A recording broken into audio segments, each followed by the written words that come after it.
Bonsoir, chers membres de la chaîne Nangaï,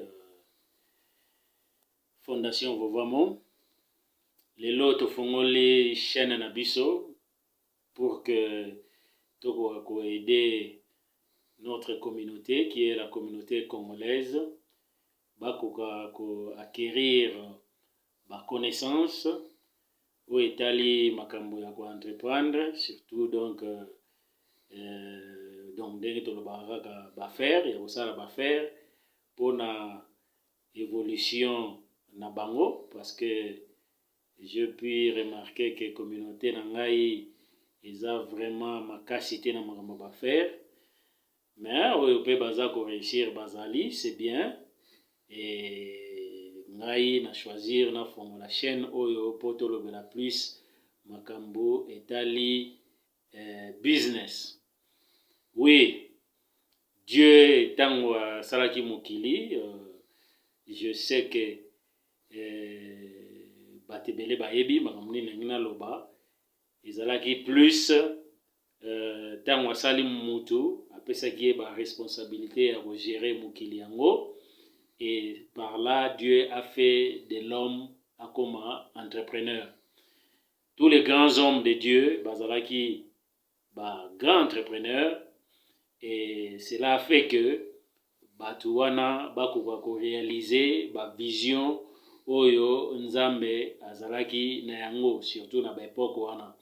Donc ceux qui te bandi kozonga tisi masima, voire même ceux qui te zongi même atatina Adam na Eve, tout le monde que bazalaki vraiment dans la mission ou entrepreneur. Donc nous sommes convaincus que Pombo Canabiso évoluer, Pombo Canabiso est bonga, ils allaient vraiment esprit qui est entrepreneur, et comme ça là que Pombo Canabiso et se développer. Parce que le fait que l'esprit wana ils a vraiment développé dans kati ya Pombo Canabiso, ils a ça là que tous a vivre ou tous a vivre. Parce que beaucoup pensent que pour avoir mbongo, il faut akendeka pour ça la politique. Et pourtant, il y a d'autres voies où nzamba sala, où il peut pour ça que mutu a évolué. Je peux peut-être me répéter na ba makambo na bandakoloba plus tard, mais je sais que nyonso wana eza bien parce que la répétition est la mère de la science pour vous comprendre vraiment qu'est-ce que je veux. Donc, communauté nangai, bozala prête pour na boyamba ba connaissance au ngana ko pesa bino, parce que na yebi ke ndenge gato lobaka ke batebele balingana bango vraiment kotanga te, c'est-à-dire azwa livre banda kotanga po azwa ba connaissance. Alors moi j'ai essayé quand même de lire beaucoup de livres.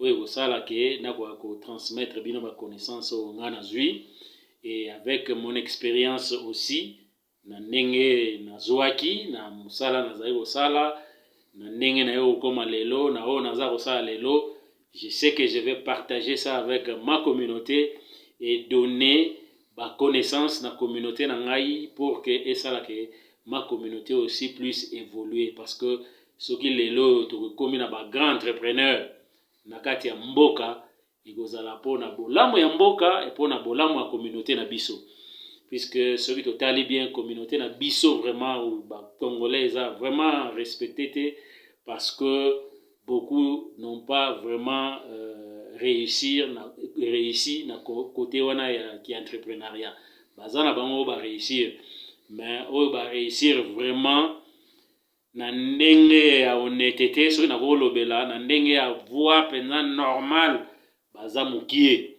Donc si je ne me trompe pas, et ce qui peut totalement bien communauté na ngai ezana ebele oyo baza ko confondre makambo na ebike soki toza sincère, soki vraiment toza sincère, tant batu bakenda ko prier, puisque ma communauté prie beaucoup, tant batu bakenda ko prier na ba église, quand ba demandera ce qui est une bénédiction de l'Éternel, ba monara plus kozwa. Donc kozwa mbongo ou ko réussir na faire moko boye ou ko sala peut-être ndenge baloba cop que kopo yango efuti mbongo.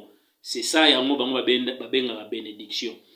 Alors pona ko meka ko encadrer vraiment ma communauté na sens wana na fongoli chaîne oyo po bato bako ko comprendre nini faut basala, comment est-ce qu'il faut pas procéder et ndenge nini faut pas comprendre ba biloko ezokomela bango bien ba situation baza ko rencontrer de façon que bakoka ko émerger et bakoka ko réussir et kozala vraiment esengo na ngai ya komona communauté na ngai ezali ko évoluer, mes potes, mes compatriotes baza ko réussir na ba faire baza ko sala. Et lobi kaka te ko sala faire pour okoma un grand Richard d'être mutazo ko adorer mbongo. Non, c'est-à-dire lobi peke de yo moko oko ko entreprendre logo o eko soutenir yo. Et o eko sala ke foyer na yo ekoga ko évoluer. Alors qu'est-ce que je veux dire?